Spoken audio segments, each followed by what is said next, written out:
কলকাতা পুরসভার ওয়ার্ড সেই কাজ আরও বলছি দেরি হবে, সেক্ষেত্রে কলকাতা পুরসভার ভোটটা আরও দেরি হয়ে যাবে, নাগরিক পরিষেবা তো সমস্যা পড়ে যাবে। নাগরিক পরিষেবা কার্যত স্তব্ধ হয়ে আছে, কারণ কলকাতার পুরো বোর্ডটা ভেঙে দেওয়া হয়েছে। মেয়াদ ছিল, ফিরহাদ হাকিম একান্তই যদি চালাতে না চান তৃণমূল দ্বিতীয় কাউকে চালাতে পারে।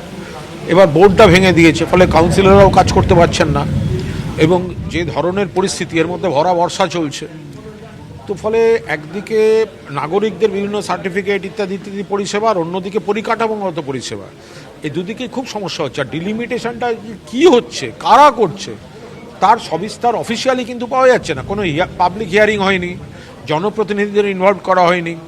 কিছু চেঞ্জ যাচ্ছে, আবার হয়ে আসছে, আবার যাচ্ছে। এটা সম্পূর্ণ বিজেপিকে সুবিধা পাইয়ে দেওয়ার জন্য, এই ওয়ার্ডের এই পার্ট কেটে ওখানে জুড়ে দাও তাহলে সুবিধা, এইখানে এগিয়ে ছিল, ওখানে ওর ডেফিসিট ছিল। তো এগুলো যে কী হচ্ছে এ তো কেউ জানে না। ফলে নাগরিক পরিষেবার কিন্তু বিস্তর অসুবিধা হচ্ছে। কিছু অফিসার বা কর্মীরা নিশ্চয়ই চেষ্টা করছেন, কিন্তু কোঅর্ডিনেশন জনিত খুবই প্রবলেম। এবং কমিশনার ম্যাডাম স্মিতা পান্ডে, তিনি দু একটি বৈঠকে আমি দেখেছি, তিনি হয়তো যেটা ডেলিভার করার চেষ্টা করছেন, কিন্তু ওয়ার্ড ভিত্তিক ডিসেন্ট্রালাইজ নজরদারির জনপ্রতিনিধিদের যে দায়বদ্ধতা থাকার কথা, সেটা অ্যাডমিনিস্ট্রেশনের লোকেদের সকলের সমান থাকে না।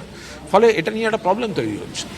দ্বিতীয় প্রশ্ন হচ্ছে, সম্প্রতি কলকাতা পুরসভাটা অডিট বলছে মহল থেকে শুরু হয়েছে, আর তৃণমূল বোর্ডের ঠিক প্রথম দিকটায় অবৈধ নির্মাণের ভয়ঙ্কর অবস্থা, সব কর ফাঁকি দিয়েছে, পুরসভার পোশাকের উপর প্রভাব পড়েছে। বলছে মামমহলতে শুরু হয়েছে, শুধু শেষ হয়নি, মানে তৃণমূলের প্রথম বোর্ডের আমলে দেখুন, এই যে কথা, যে এই যে ট্যাক্স বাকি, অমুক হ্যান ত্যান, তো এগুলো যদি বাকি থেকে থাকে তো সেগুলো একটা রিজনেবল ফর্মুলা, প্র্যাকটিক্যাল ফর্মুলা তৈরি করে সেগুলো তো আদায় করা উচিত। এখানে তো আমরা এরকম চক্রের কথাও শুনেছি, যেসব বড় বড় সব ব্যাপার এত বাকি, তাকে হয়তো কম করে একটা কিছু করে দিয়ে সেটা হয়তো কেউ কোনো খুশি হয়ে গেলেন, এই করতে গিয়ে রাজকোষের ক্ষতি হয়েছে, বা এই ধরনের আরও অনেক কিছু হয়েছে। আমরা একটা সময় দেখেছিলাম, খুব বিতর্কিত পদক্ষেপ নিয়েছিলেন সুব্রত মুখোপাধ্যায়, ট্যাক্স দেয়নি তো সামনে গিয়ে জঞ্জাল ফেলে দিয়েছে। এটা আপত্তিকর হয়, তোমার এটা ব্যাকরণ বহির্ভূত। বাট যারা বড় সংস্থা, তোমাদের এই দেয়ার আছে। আমি তো শুনেছি এখনও কলকাতা পুরসভা, এটা তো ফিরহাদ হাকিমের বলা উচিত, উনিই জানেন, যে এমন এমন সংস্থা বা এমন বড় বড় সব আছে, তাদের ডিউজটা দিলেই নাকি 1 বছরের বাজেট হয়ে যায়।